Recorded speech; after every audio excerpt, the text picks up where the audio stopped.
Welcome back to the next episode in BlastBoxx TV. This is a very special one. I've been trying to hold off doing because didn't feel like really doing. Then I started seeing a few new faces, quote unquote, on AEW TV, and I started to get the parallels to a certain defunct promotion that was going very heavy in the 90s.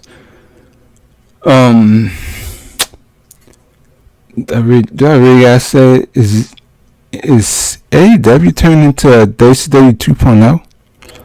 Now, you look at the roster and stuff like that, it is starting to usher in like a mini movement, whatever you want to call it, due to wrestling not being what it used to be.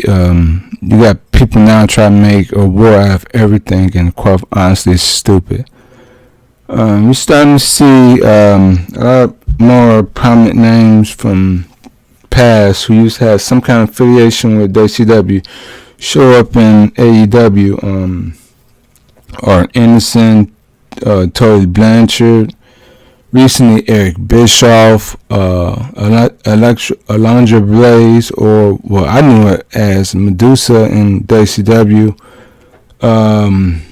Dustin Rhodes, also known as Goldust, also known as Seven, and also known as his own name, Dustin Reynolds, and a few others who were in WCW or somewhere near WCW affiliation, and it is starting to look funny to me because for the longest time I've been a TNA fan. I think almost as long, if not more than a WWE fan.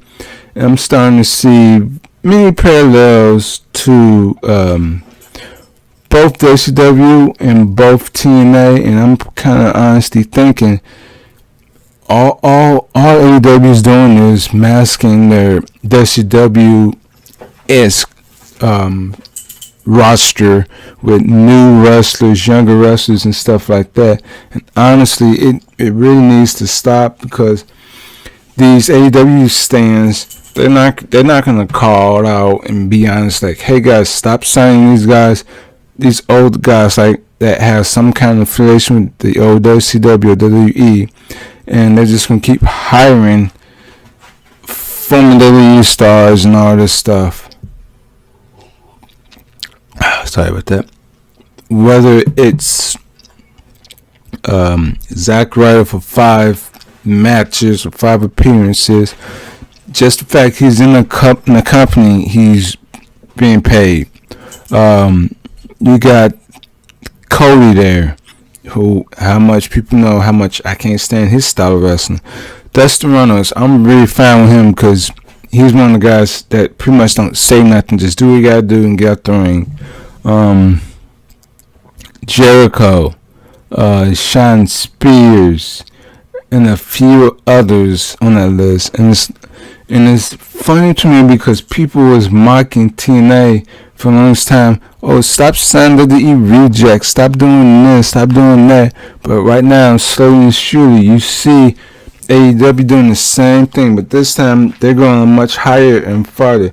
They're hiring guys that are way over their wrestling career ages in the ring, so to speak, and they're hiring guys that used to be in WWE that honestly they really need to stop hiring those guys because it's getting annoying.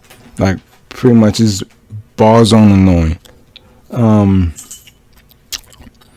If AEW can actually start doing their own thing, stop trying to pull up the past, constantly bringing back old guys for that nostalgia pop, and it's not going to last long. WWE is a prime example of that.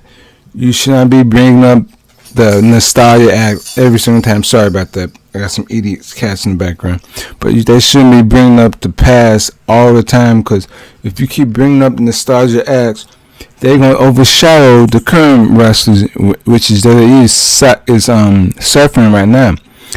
Not financially because they're doing the best course because they're stuck in one location, but at the same time they're still lacking because they haven't built any brand new wrestlers, even though most of the wrestlers in NXT are already brand name wrestlers that on the indie circuit.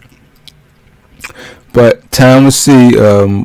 Have a few friends of mine that have insiders